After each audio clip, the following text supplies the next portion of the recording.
Most people think aging happens gradually, one slow day at a time. But scientists have discovered something shocking. When you hit 70, 5 specific changes activate in your body almost overnight. And here's what nobody tells you.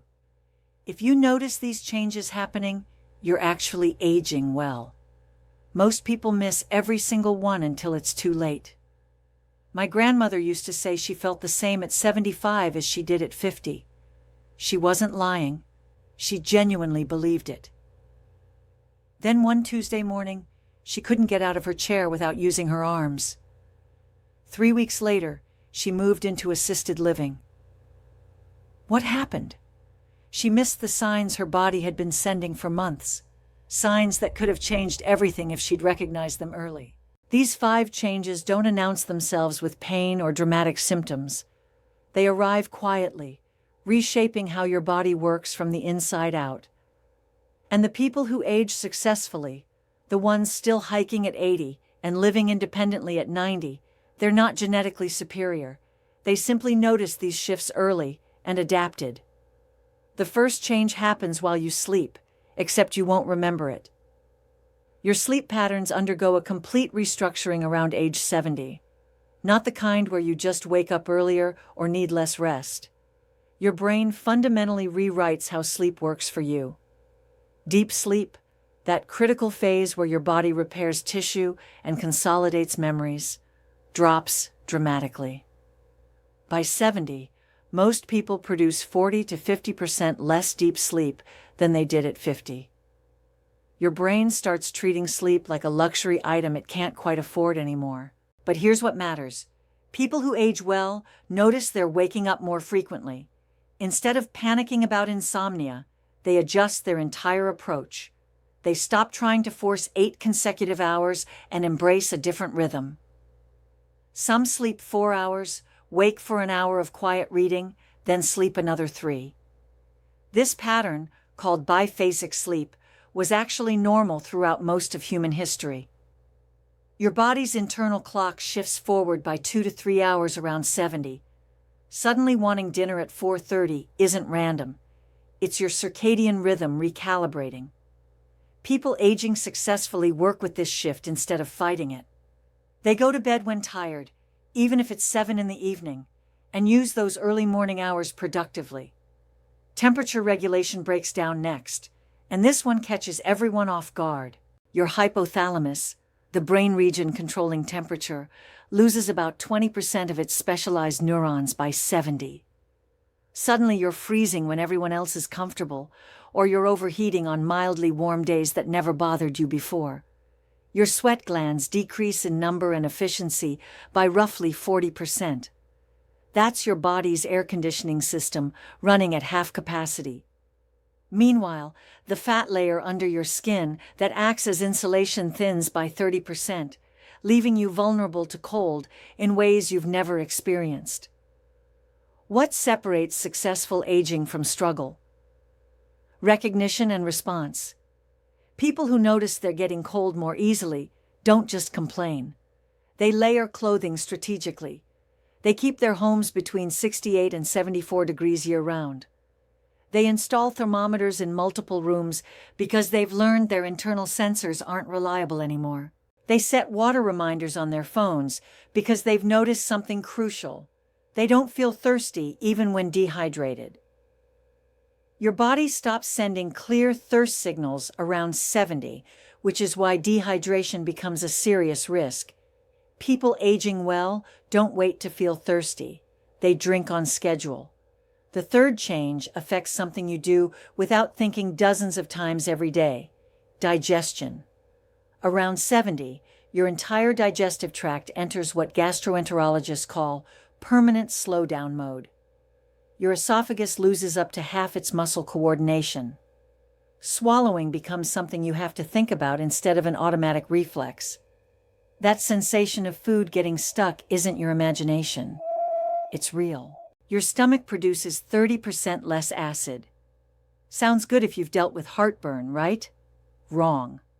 That acid breaks down proteins, absorbs crucial vitamins like B12, and kills harmful bacteria in your food. Less acid means nutrients pass through unabsorbed, and bacteria survive that shouldn't. The finger-like projections in your small intestine that absorb nutrients shrink by 25%. Your pancreas produces 40% fewer digestive enzymes. Food that never bothered you before suddenly leaves you bloated and uncomfortable.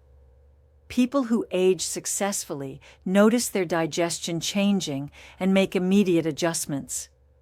They eat smaller meals every 3 to 4 hours instead of 3 large ones. They chew each bite 30 times, compensating for reduced saliva and enzymes with mechanical breakdown. They add digestive enzyme supplements 15 minutes before meals.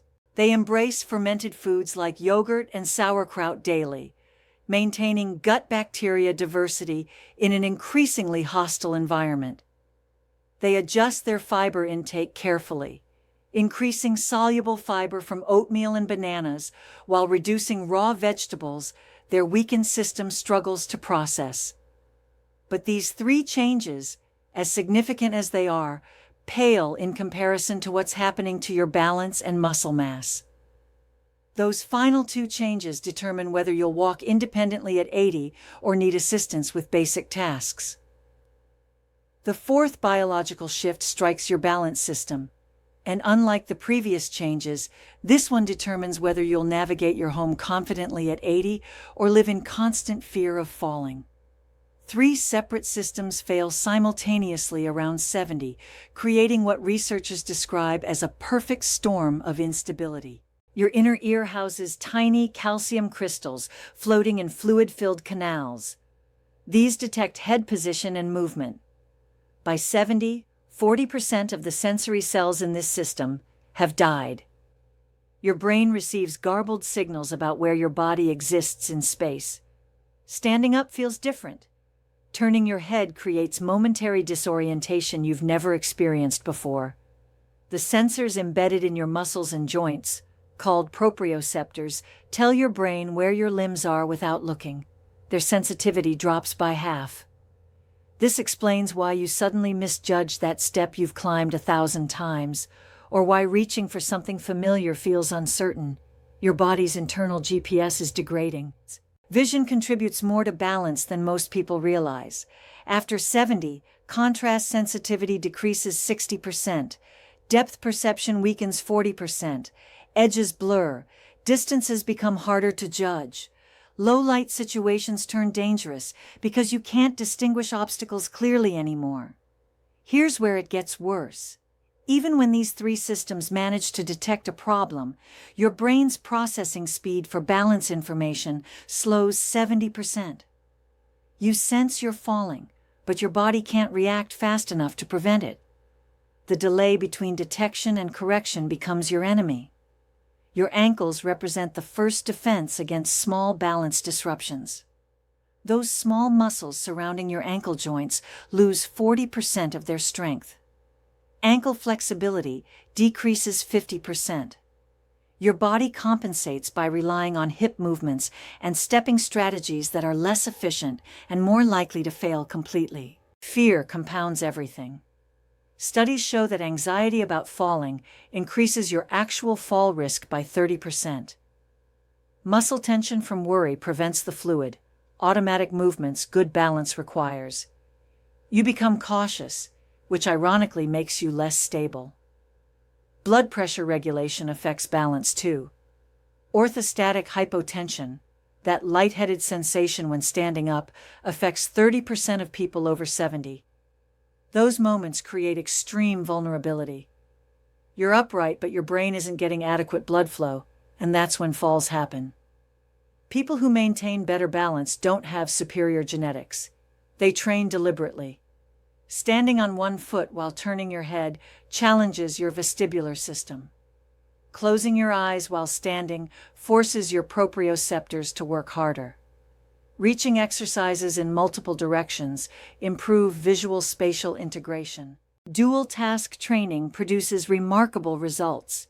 You perform balance exercises while simultaneously doing cognitive tasks like counting backwards or naming animals. This mirrors real life, where you need stable balance while thinking about something else entirely. Your brain learns to multitask effectively again. Tai Chi reduces fall risk by 45%, according to multiple studies. The slow, controlled movements combined with weight shifting, mental focus, and social engagement create the perfect intervention. It's not mystical. It's practical retraining of systems that have deteriorated.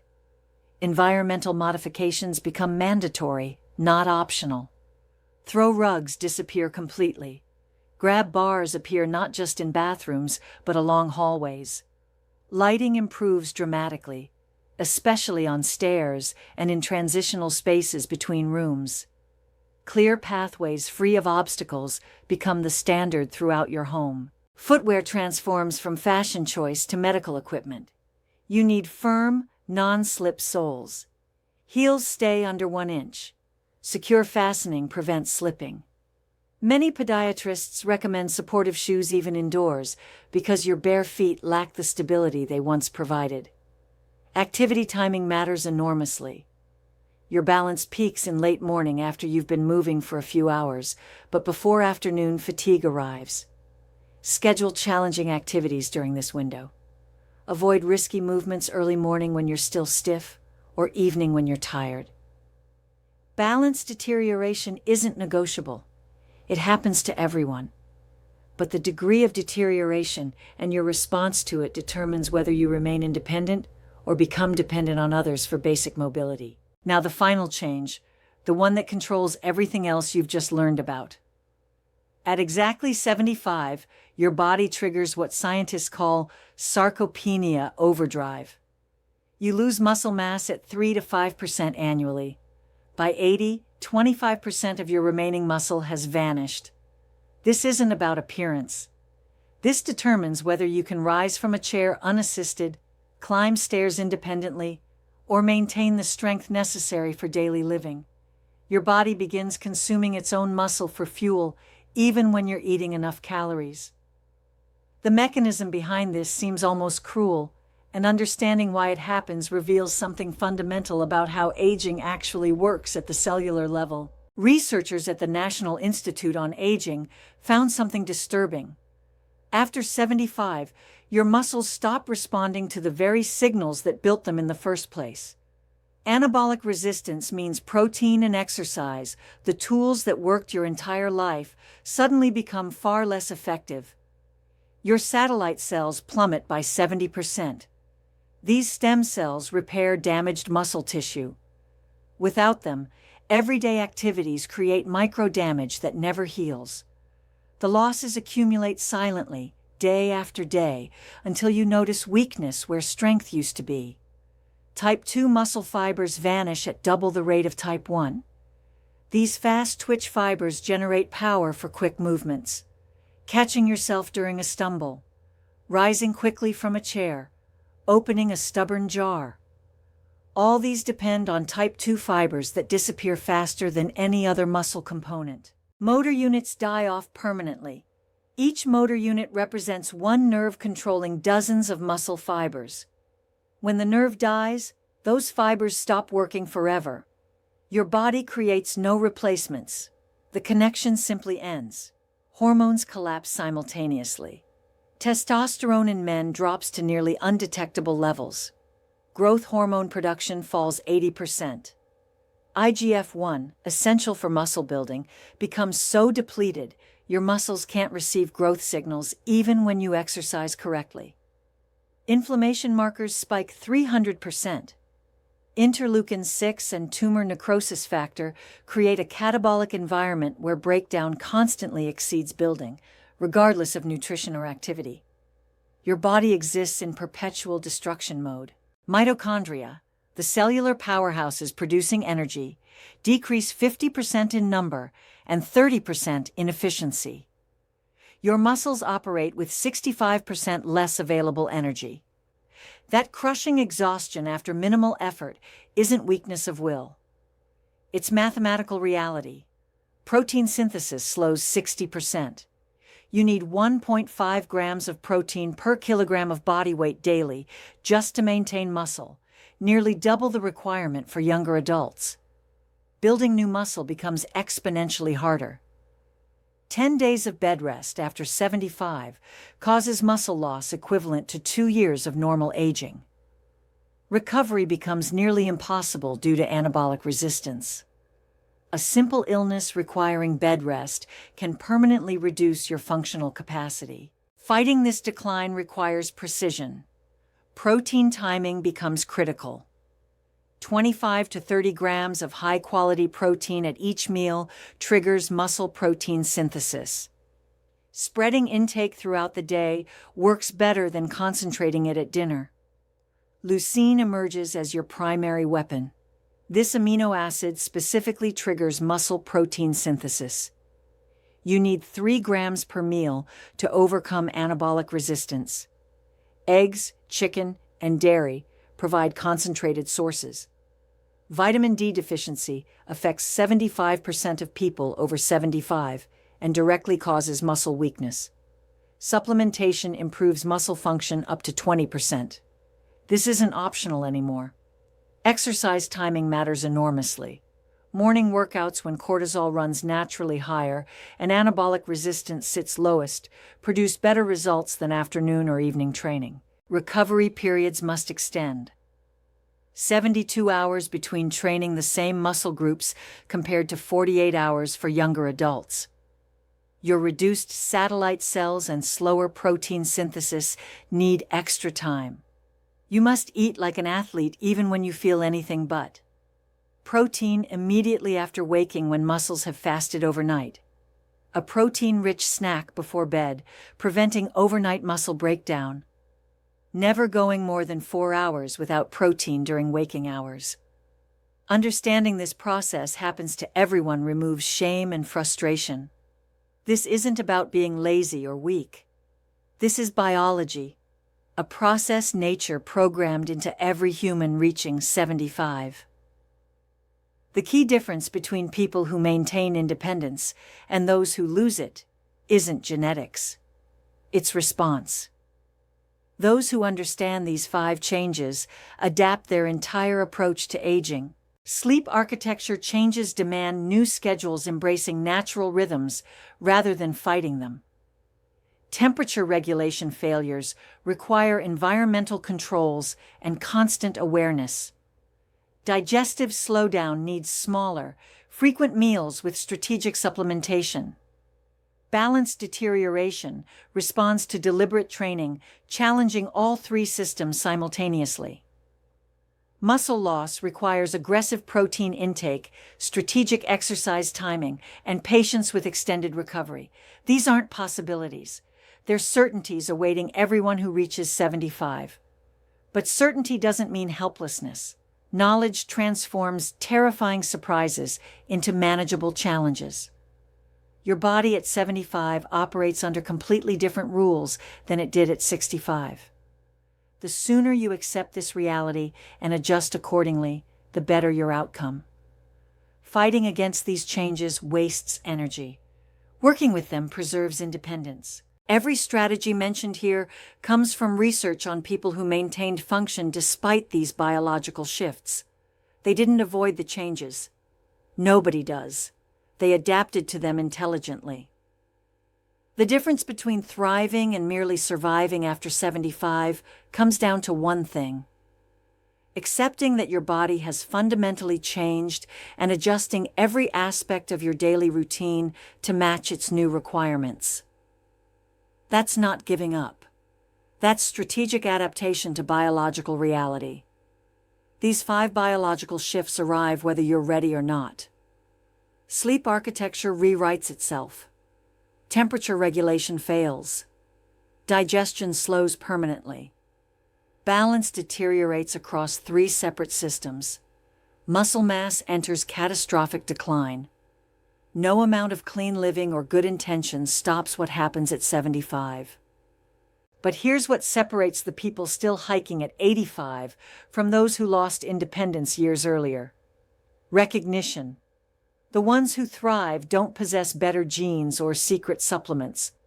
They simply noticed these changes early and responded intelligently instead of pretending nothing had shifted. Your body at 75 follows different rules. Accept that reality or spend years frustrated, fighting battles you cannot win. Adaptation isn't surrender. It's the only strategy that works when biology rewrites the fundamental code of how you function. Every person who maintains independence past 80 made this choice. Stop resisting what's already happened and start working with what you've become.